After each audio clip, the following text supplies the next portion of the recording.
ठीक है, हाँ बिल्कुल, आगे आप लोग कह रहे हैं तो मैं आगे चलूंगा। ठीक है, नेक्स्ट पे आते हैं भाई। नेक्स्ट प्रश्न क्या कह रहा है? कह रहा है स्लाइड के सॉरी, ई बुक्स से आप क्या समझते हैं? क्या कह रहा है भाई? ई बुक्स से आप क्या समझते हैं? ई बुक से आप क्या समझते हैं, जरा बताओ तो। ई बुक से क्या समझते हैं आप? आप सभी को पता है ई मतलब इलेक्ट्रॉनिक होता है। ई मतलब क्या होता है? इलेक्ट्रॉनिक होता है। ठीक है, ई मतलब क्या होता है? इलेक्ट्रॉनिक होता है। और बुक्स मतलब तो जान ही रहे हैं, मतलब वही बुक्स अब इलेक्ट्रॉनिक फॉर्मेट में होगा, मतलब डिजिटल रूप में प्रस्तुत होगा। जो बुक होगा वो किस रूप में होगा? डिजिटल रूप में होगा। उसे हम ऐसे बाहर निकाल के ऐसे छू नहीं सकते हैं, है ना, बस महसूस कर सकते हैं, है ना। हाँ, तो ये चीज बस दिखाई पड़ेगा, अच्छा हाँ ये ई बुक है, उसे टच करके फील नहीं हो पाएगा, वो ई बुक है, इलेक्ट्रॉनिक फॉर्मेट में रहेगा। अब अगर मैं बात करूं कि ई बुक से आप क्या समझते हैं, तो एक आध लाइन आप लिख दीजिए, है ना। ई बुक से अभिप्राय क्या हो जाएगा भाई? आप कहेंगे electronic, electronic book, electronic book, है ना। ये ई बुक हो गया, इलेक्ट्रॉनिक बुक जिसको बोलते हैं। इसका अगर हम लोग देखें कागज के अपेक्षाकृत इस ये डिजिटल वाला ज़्यादा सही होता है, तो आप कहेंगे इसमें, इसमें कागज का प्रयोग नहीं होता। ध्यान रखिएगा, प्रयोग नहीं होता। किसका प्रयोग, किसका प्रयोग होता है? तो आप कहेंगे, आप कहेंगे इसमें डेटा डिजिटल फॉर्मेट में होते हैं, डिजिटल फॉर्मेट में होते हैं। एक आध लाइन लिख लीजिए बस। ठीक है, हाँ इसमें डेटा डिजिटल फॉर्मेट में होते हैं। कह रहा है कि आप क्या समझते हैं, आपको मैंने बताया, बहुत बार बताया, जो कंप्यूटर होते हैं ना, कंप्यूटर में जितने भी, चाहे वो मोबाइल रख लें, चाहे कंप्यूटर ले लें, चाहे टैबलेट ले लें, सब पे इसको पढ़ा जा सकता है। इंटरनेट पर मिल जाता है आसानी से, आप वहाँ से आप डाउनलोड भी कर सकते हैं, पढ़ सकते हैं। और अगर बात किया जाए तो पुस्तकें जो होती हैं, जो महंगी मिलती हैं, वो सीधा सीधा आपको फ्री में भी डाउनलोड हो जाती हैं, नहीं तो अगर कोई पैसे में देता है तो बड़े कम पैसे में मिल जाती हैं। ठीक है, हाँ, और ये पीडीएफ के माध्यम से भी मिल जाती हैं आपको, वर्ड फाइल में मिल जाएंगी, पीपीटी में मिल जाएंगी, अलग अलग फॉर्मेट में मिल जाता है। मतलब ये चीज़ आप जान रहे हैं, बिल्कुल आप सब कमेंट कर रहे हैं, मतलब जाहिर सी बात है आपका एकदम अच्छी तैयारी है। ई बुक के बारे में भी आपने लिख दिया, अंबिका जी ने कमेंट किया है, बिल्कुल करेक्ट जवाब है। ठीक है, हाँ चलिए, अब आप जरा हमें बताएं कि भाई 11 क्वेश्चन में कितने क्वेश्चन आपके हाथ लगे?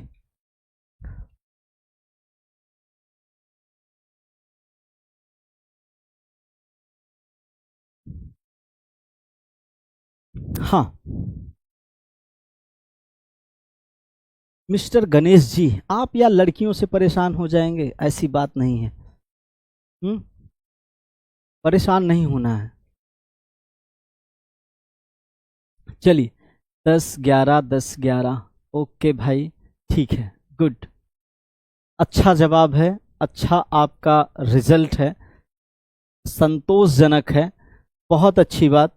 ये रहा आप सबके सामने लघुत्तरी प्रश्न का पहला प्रश्न। हाँ भाई, दीपा जी, अंजू जी, आकाश, सुशीला, खुशबू जी, शिवानी, कामनी परमार, सबका एकदम अच्छा है।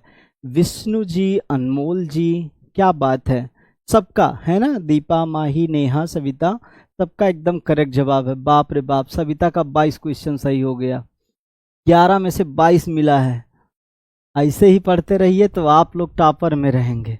ठीक है, देखिए आगे चलते हैं। प्रसार भारती द्वारा ज्ञान विकास के लिए प्रदान किए जाने वाली सेवाओं को बताइए। हाँ, प्रसार भारती मैंने कल ही चर्चा किया था, कितनी सारी चीजें, जरा बताओ प्रसार भारती कब आए थे? कल वाले प्रश्न में 2 प्रश्न था कि प्रसार भारती कब आया, 1997। हाँ, कौन सा डेट थी, कौन सी डेट थी 1997 में, कौन सी डेट थी, जरा बताओ। अक्टूबर था कि नवंबर था कि क्या था, बताओ फटाफट। हाँ, चलिए आगे देखते हैं। आगे देखते हैं तो प्रसार भारती सेवा के लिए क्या क्या चीजें हैं, ध्यान से देखिए। प्रसार भारती की स्थापना, सबसे पहले स्थापना दिवस कब है भाई?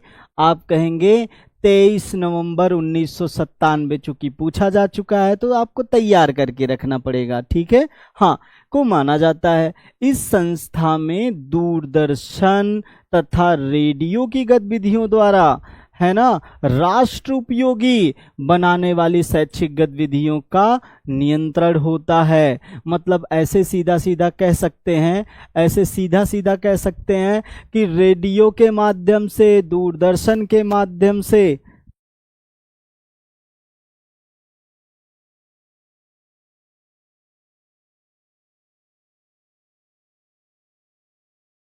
हाँ भाई, हाँ, तो मैं कह रहा था दूरदर्शन और रेडियो, इन सब की पूरी गतिविधियों पे नियंत्रण किसका रहता है? प्रसार भारती का रहता है। प्रसार, है ना, सब कहते हैं ना प्रसार कर रहे हैं, संचार बढ़ा रहे हैं, ठीक है। हाँ, आलोक जी कह रहे हैं सर जी आपकी आवाज़ अमेजिंग है, आप इतना कितना अच्छा बोल रहे हैं आप सर जी। अरे भाई मैं भी तो बोल ही रहा हूँ, आप भी तो बोलते हैं ना, मुंह से आवाज़ ही तो निकलेगी। हाँ, कैसी कैसी बातें करते हैं। खैर थैंक यू, बड़ाई अपनी कौन नहीं सुनना चाहता है। प्रसार भारती से संबंधित रेडियो एवं दूरदर्शन संबंधित शैक्षिक सेवाएं कहाँ पे मिलती हैं? यहीं पे मिलती हैं। कौन कौन सी सुविधाएं मिलती हैं जरा देखिए। सबसे पहली चीज, प्रसार भारती द्वारा रेडियो सेवा, जिसमें ज्ञानवाणी रेडियो स्टेशन होता है। दूरदर्शन सेवा, जिसमें दूरदर्शन का ज्ञान दर्शन चैनल होता है। इन सब की मदद से सब बच्चों तक, सभी तक, पूरे गांव के दूर दराज के लोगों तक क्या है, सेवा पहुंचाई जाती है। इसका उपयोग भारत के जो दूरस्थ क्षेत्र हैं, दूरस्थ क्षेत्र मतलब जो बहुत ही दूरी पर हैं, उन उनको क्या पहुंचाया जाता है? शैक्षिक सुविधाएं पहुंचाई जाती हैं। रेडियो स्टेशन से क्या क्या, जैसे कृषि से रिलेटेड कुछ भी हो जाए, पर्यावरण से, स्वास्थ्य से, या फिर स्त्री सुरक्षा से, शिक्षा से, बाल सुरक्षा से, शिक्षा से, या फिर विज्ञान की तकनीकी से, या अनुसंधान के परिणामों से, सबको जो जन सामान्य व्यक्ति होते हैं उन तक ये सारी बातें पहुंचाई जाती हैं। आप खुद जरा सोच के देखो, खुद जरा सोच के देखो कि अगर ना बच्चा ना नींद उद नहीं, नींद चैन को तुम त्यागो तुम, ऐसा है ना, नींद चैन को त्यागो तुम। हाँ, सब लोग झूठ बोल के मुझे चढ़ा रहे हैं, हाँ, कि सर ऐसे आप और फड़फड़ाइए और फड़फड़ाइए, है ना। हाँ, मैं समझ रहा हूँ, मैं समझ रहा हूँ। तो मैं क्या बोल रहा हूँ, ध्यान से देखिए, सुनिए। मैंने कहा स्वास्थ्य से रिलेटेड कोई जानकारी हो, पर्यावरण से रिलेटेड हो, कृषि से रिलेटेड हो, या फिर सुरक्षा से रिलेटेड हो, स्त्री की सुरक्षा से रिलेटेड हो, या फिर टेक्नोलॉजी या तकनीकी हो, विज्ञान की, या फिर कोई अनुसंधान हो, जैसे कह रहा लाइफाई, कह रहा लाइफाई का सफल परीक्षण हो गया है, कह रहा है कि हमारे पास में कोई ऐसा PSLV का जो नया लेटेस्ट मॉडल आया है वो हमने सफलतापूर्वक अर्जन कर लिया है। कोई कह दे कि GSLV से हमने मतलब अपने इस इन्वायरमेंट से बाहर धरती के चारों तरफ चक्कर लगाने के लिए क्या एक उपग्रह छोड़ा है। तो भाई कुछ भी ऐसी जानकारी है जनमानस तक पहुंचाने के लिए हम लोगों के पास में एक रेडियो है और एक टेलीविज़न है। रेडियो में ज्ञानवाणी वाला सिस्टम है और दूरदर्शन वाले पे ज्ञानवर्धक चैनल दूरदर्शन के कई सारे हैं, ठीक है। तो वहाँ से आपको सुरक्षा और वहाँ से आपको हर एक मामले में जानकारी मिलती रहती है। यही सब तो करता है ये, ठीक है। हाँ, कह रहा शिक्षा दूरदर्शन को समझाइए। बच्चा ही देखा दूरदर्शन का लोगो, सत्यम शिवम सुंदरम, है ना, कहता है ना सत्यम शिवम सुंदरम। तो फिलहाल ये वो वाला सत्यम शिवम सुंदरम नहीं है, ये यहाँ पे सत्यम शिवम सुंदरम लिखा है, टैगलाइन है। दूरदर्शन चैनल का है शिक्षा दूरदर्शन को समझाइए। भाई शिक्षा दूरदर्शन, आपको तो इतना तो पता है शिक्षा दूरदर्शन में क्या क्या है। आप देखते होंगे प्रसार होता है, ब्रॉडकास्टिंग होती है ना, है ना, बहुत सारे क्लोज होते हैं, सर्किट होते हैं, बहुत सारी चीज़ें होती हैं।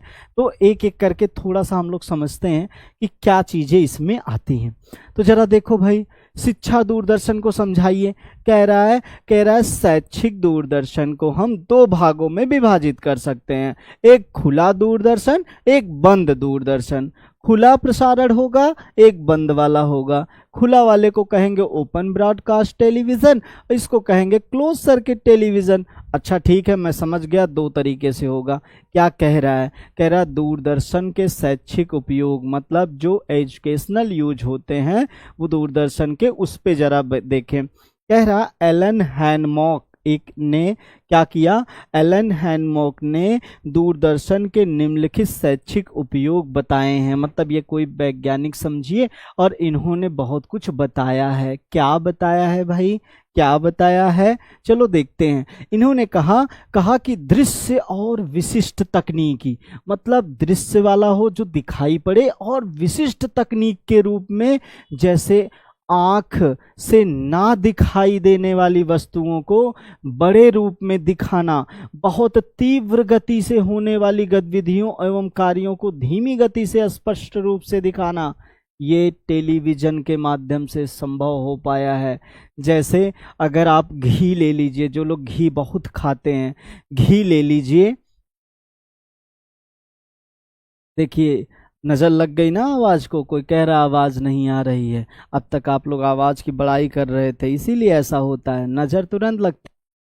गंदी बात है, नजराया ना करिए, है ना? फिर जाके मम्मी से मुझे नजर उतरवाना पड़ेगा। ठीक है, यहाँ मम्मी है भी नहीं। ठीक, चलो आगे देखते हैं। मैंने क्या कहा, जैसे घी आप खाते हैं ना, कभी घी माइक्रोस्कोप या सूक्ष्मदर्शी से देख लेंगे, दोबारा जीवन में घी खाने की हिम्मत नहीं लेगी। ऐसे घी ऐसे थोड़ा सा ले लीजिए, उसको जैसे उसको देखेंगे ना, ऐसे ऐसे उस पे ऐसे जो नाली के कीड़े टाइप के ढोला होते हैं ना, ढोला समझते हैं, लुलू, है ना? वो ऐसे ऐसे उसी में ऐसे ऐसे चलते हैं, ऐसे एकदम पटक पटक के। एक बार देख लेंगे, दोबारा जीवन में घी नहीं खाएंगे, घी और दही, है ना?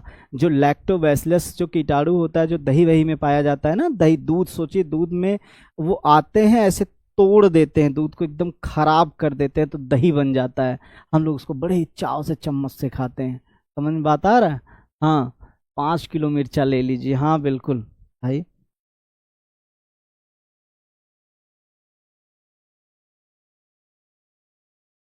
हाँ, चलिए आगे देखते हैं। तो वही मैं कह रहा हूँ, वो सबको दिखाना बड़ा अच्छा हो जाता है, आसानी से देख लेते हैं।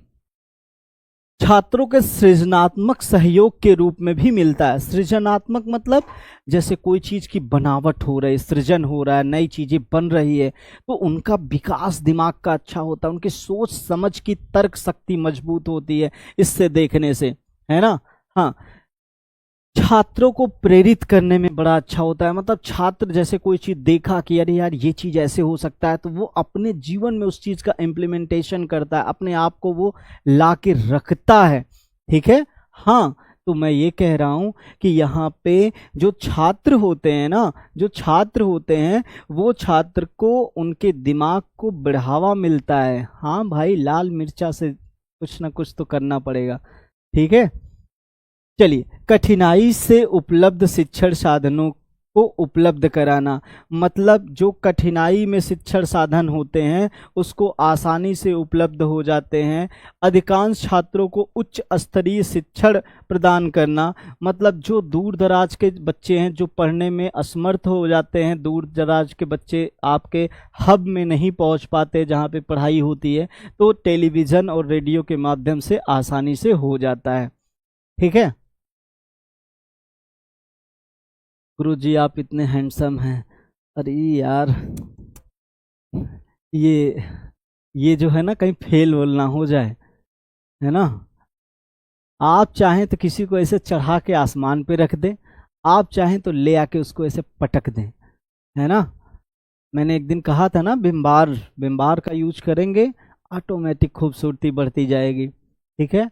हाँ, टेली कॉन्फ्रेंसिंग का परिचय दीजिए। सोच के देखिए टेली कॉन्फ्रेंसिंग क्या होता है। अभी अभी पिछले प्रश्न पे यही पे चर्चा तो हुआ था, पिछले प्रश्न पे चर्चा किया था कि नहीं किया था? बताइए। मतलब इसके पहले वाली क्लास पे हम लोग तो इसी के बारे में तो देखे थे ना, टेली कॉन्फ्रेंसिंग के बारे में। तो टेली कॉन्फ्रेंसिंग में आप देख रहे होंगे कि एकदम एक तरफ से सब लगे हैं, है ना? कोई इधर बतिया रहा है, कोई इधर बतिया रहा है, नेटवर्क देख रहे हैं, ये टेली कॉन्फ्रेंसिंग होता है। ठीक है? हाँ, आगे देखते हैं भाई। टेली कॉन्फ्रेंसिंग किसी दूर बैठे व्यक्ति से कम लागत पर बातचीत करने का तरीका है। कोई दिल के बहुत करीब हो और बहुत दूर हो, तो या तो आप गाना गाएंगे या तो बात करेंगे, है ना। तो मान लीजिए कि आप बात कर रहे हो, तो अब उतना दूर से अगर जाएंगे मिलने तो बड़ा खर्चा आ जाएगा, पैसा आ जाएगा, है ना। तो हम दूर से फ़ोन पे फुनिया लेंगे, जैसे फुनिया लेंगे, है ना, सुकून अपने जगह है, बाकी हमारा प्रश्न भी तैयार हो जाएगा। ठीक है, हाँ। तो कह रहा है कि टेली कॉन्फ्रेंसिंग में किसी दूर बैठे व्यक्ति से कम लागत पर बातचीत करने का तरीका एक प्रकार से हो जाएगा। शिक्षा के क्षेत्र में टेली कॉन्फ्रेंसिंग विभिन्न शिक्षण संस्थानों एवं विभाग में बैठे हुए शिक्षा शास्त्रियों के साथ कम लागत में बिना उसकी अन्य गतिविधियों को प्रभावित किए हुए उनसे विभिन्न शैक्षिक विषयों पर विचारों पर आदान प्रदान कर सकते हैं। मतलब जैसे आपको मैं नंबर प्रोवाइड कर दूं, आपको जब भी समय मिले या जब आपको पूछना हो, आपने कॉल किया, कोई टॉपिक पे आपने मुद्दा लिया कि ठीक है सर जी फला चीज़ मुझे नहीं आ रहा है, आपने मेरे पास कॉल किया तो मैं पता चल रहा है कि यहाँ पे कैसे बैठा हूँ, पता चल रहा हाफ निक्कर में हूँ, ऐसे तो आपसे मिल नहीं सकता हूँ। लेकिन हाँ, फ़ोन पे अगर आपसे डिटेल लेना हो तो हाफ निक्कर मायने ही नहीं रखता है, आराम से मैं आपसे बात करके आपको सूचना दे सकता हूँ। ठीक है, हाँ। तो टेली कॉन्फ्रेंसिंग का अपना अलग ही लाभ है। जैसे कहते हैं ना, मेले बाबू ने थाना थाया, वहाँ तक का टेली कॉन्फ्रेंसिंग से लाभ हो सकता है। लेकिन ध्यान रखें, इसमें एक ही व्यक्ति से ना होके कई व्यक्तियों से भी हो सकता है एक साथ, जैसे आप लोग करते हैं। ठीक है, तो ये टेली कॉन्फ्रेंसिंग के लाभ हैं। आज हम टेली कॉन्फ्रेंसिंग के माध्यम से शिक्षक प्रशिक्षण कार्यक्रम, सेमिनार एवं कॉन्फ्रेंस आदि बिना आने जाने के खर्चे से आसानी से आयोजित कर लेते हैं। आप देखते होंगे एक एप्लीकेशन होता है ना, जूम, है ना, एक एप्लीकेशन होता है मीट, गूगल मीट जिसको बोलते हैं, है ना। जूम एप्लीकेशन पे, गूगल मीट एप्लीकेशन पे आप देखते होंगे 100 लोग तो फ्री में एक साथ ऐसे जुड़ सकते हैं। हाँ भाई तुम बताओ, हाँ भाई तुम बताओ, हाँ भाई तुम बताओ, सब एक दूसरे से बात कर रहे हैं। आजकल व्हाट्सएप पे भी देखते होंगे ना, व्हाट्सएप पे ग्रुप अगर बना, ग्रुप कॉल कर दीजिए, सारे लोग ग्रुप में एक साथ आपके वीडियो कॉल या ऑडियो कॉल पे आ गए। क्या समझ में आ रहा है? टेली कॉन्फ्रेंसिंग का ही तो लाभ है ना। हाँ, बहुत फ़ायदा होता है। तो कह रहा है सेमिनार करना है, कॉन्फ्रेंस करना है, कुछ ऐसा कुछ करना है तो आसानी से सबको एक साथ बुलाया जा सकता है, वो भी बिना खर्चा का। खाली इंटरनेट होना चाहिए, बस काम खत्म। चलो भाई, प्रियंका जी बहुत बहुत धन्यवाद। प्रियंका जी क्या, सबका धन्यवाद। देखो कुछ चीज़ें होती है ना, नज़रिए का फ़र्क होता है ना। अगर आप खुद अच्छे होते हैं तो सामने वाले आपको अच्छे दिखाई पड़ते हैं, आप बुरे होते हैं दुनिया का प्रत्येक व्यक्ति आपको बुरा नजर आने लगता है। ठीक है, इसलिए आप अच्छे हैं, आपकी गुणवत्ता ये है कि सामने वाले को आप अच्छा बोल रहे हैं। ठीक है, हाँ। चलो, शिक्षण के उपयोग में आने वाले मुक्त डिजिटल शिक्षक संसाधन कौन से हैं? शिक्षण के उपयोग में आने वाले मुक्त मतलब फ्री ऑफ कॉस्ट समझिए, डिजिटल शैक्षिक कौन कौन से साधन हैं हमारे पास में जो स्वतंत्र रूप से हैं, मुक्त रूप से हैं, है ना। हाँ, सब लोग क्लास को लाइक कर दो, है ना। क्लास को लाइक करोगे मुझे लगेगा अच्छा, चलो ठीक है, आपका प्यार थोड़ा सा ज़्यादा है मुझसे, है ना। हाँ, और बाकी जब क्लास ख़त्म हो जाएगा तो लोगों तक पहुंचा भी देना, ठीक है, ताकि हम लोगों को उसका लाभ मिल सके। ठीक है, आइए आगे बढ़ते हैं। कह रहा शिक्षण के उपयोग में आने वाले मुख्य डिजिटल संसाधन कौन से हैं? तो देखिए, डिजिटल विषय वस्तु, है ना, डिजिटल कंटेंट के साधन मतलब मीडियम्स या प्लेटफॉर्म्स विविध और व्यापक हैं। मतलब बहुत सारे हैं और बहुत बड़े पैमाने पर हैं, बहुत सारे हैं और बहुत बड़े पैमाने पे हैं, व्यापक रूप से हैं। ठीक है, जैसे वेबसाइट्स, वेबसाइट्स जरा देखो ध्यान से, वेबसाइट सबको पता है ना। आप कह रहा सूचना हो गया, कोई लेख हो गया, कोई लेटर हो गया, कोई ब्लॉग हो गया, है ना, या अन्य प्रकार की डिजिटल सामग्री साझा करने का सबसे आम माध्यम है, सबसे आसान तरीका है। आप कहते हैं ब्लॉग में हेलो मैं देखो ये मैं फला हूँ, ये मेरा फला है और यहाँ पे मैं पढ़ाई कर रहा हूँ। समझ में बात आ रहा है? हाँ, तो ऐसे वाला ब्लॉग। प्लस इसके अलावा जैसे आप पहुँचे हिस्टोरिक प्लेस पे, ये देखो ये अलकनंदा का गुफाएं हैं, ये जो है यहाँ पे नालंदा में विश्वविद्यालय में लोग ऐसे पहले पढ़ाई करते थे। आपने डिटेल दिया नालंदा कब का बना है, फला चीज़ है, डिमका है, सब कुछ बताया। ये आपने एक वीडियो के माध्यम से लोगों तक साझा किया, अपनी वेबसाइट पर डाला। ठीक है, लेख में आप छोटा छोटा पॉइंट लिखते हैं एक एक किसी टॉपिक पे रिसर्च के रूप में जैसे होता है, बड़ा लाभ है। ठीक है, तो शिक्षण के उपयोग में वेबसाइट की बड़ी भूमिका होती है। ठीक है, ब्लॉग्स और व्लॉग्स है ना, ये दो चीज अपने पास में है, ब्लॉग्स और ब्लॉग्स। ये क्या है भाई? व्यक्तिगत या विशेषज्ञ जानकारी साझा करने वाले ब्लॉग और वीडियो ब्लॉग है ना, दोनों आपके पास में आ जाते हैं। चाहे वो व्यक्तिगत हो या विशेष जानकारी हो, दोनों के लिए ये अपने पास में आ जाता है, दोनों के लिए अपने पास में आ जाता है। ठीक है, हाँ, नेक्स्ट पे आते हैं, दूसरे पे आते हैं। क्या कह रहा है भाई? कह रहा है ई बुक्स और डिजिटल प्रकाशन। ई बुक्स और डिजिटल प्रकाशन के रूप में जैसे कह रहा है कि डिजिटल रूप में पुस्तकों और पत्रिकाओं का प्रकाशन और विवरण होता है ना, जैसे गूगल बुक्स पे हो जाता है, जैसे किंडल पे हो जाता है, ये सब पे हो जाता है। सोशल नेटवर्किंग साइट्स है ना, सामग्री साझा करने और नेटवर्किंग के लिए प्लेटफॉर्म जैसे कि लिंक्डइन, रेडिट है ना। लिंक्डइन पे क्या होता है भाई? अपनी आप क्या करते हैं, अपनी क्या करते हैं, अपना पूरा पूरा डॉक्यूमेंट्स वगैरह सब कुछ यहाँ पे लगा देते हैं, रख देते हैं, है ना। हाँ, उससे फ़ायदा क्या मिल जाता है? उससे फ़ायदा क्या मिल जाता है? जो भी कंपनियां आपको चाहती हैं, आपका रिज्यूम, आपका डॉक्यूमेंट्स देखेंगी कि हाँ भाई आप में क्या हुनर है, उसके आधार पे आपको जॉब के लिए प्रेरित करेंगी, है ना। ऐसे और भी सोशल नेटवर्किंग साइट्स होते हैं, है ना, जहाँ पे आप लोग अपने दिल की बात करते हैं, है ना, अपना फ़ोटो पोस्ट करते हैं, अपना जो है अपने वाक्यों को रखते हैं, अपनी चीज़ों को रखते हैं। कुछ आपके फॉलोअर होते हैं, कुछ आप जो किसी को फॉलो करते हैं। ठीक है, मोबाइल ऐप्स की अगर मैं बात करूं, जैसे साइलेंस क्लासेज हो गया, स्मार्टफोन और टैबलेट के लिए विशेष रूप से डिज़ाइन किया गया होता है। आप यहां पे सोच के देखिए कितने सारे बच्चे आसानी से पढ़ रहे हैं यूट्यूब के ज़रिए, है ना, सोशल मीडिया की वजह से ही तो है। ये सारी चीज़ें यहाँ पे आ जाती हैं। नेक्स्ट पे आते हैं, कह रहे ई ट्यूशन को संक्षेप में समझाइए। भाई ई ट्यूशन इलेक्ट्रॉनिक फॉर्म में ट्यूशन की बात कर रहा है, कह रहा है ई ट्यूशन को कैसे समझाना है? इलेक्ट्रॉनिक फॉर्मेट में, मतलब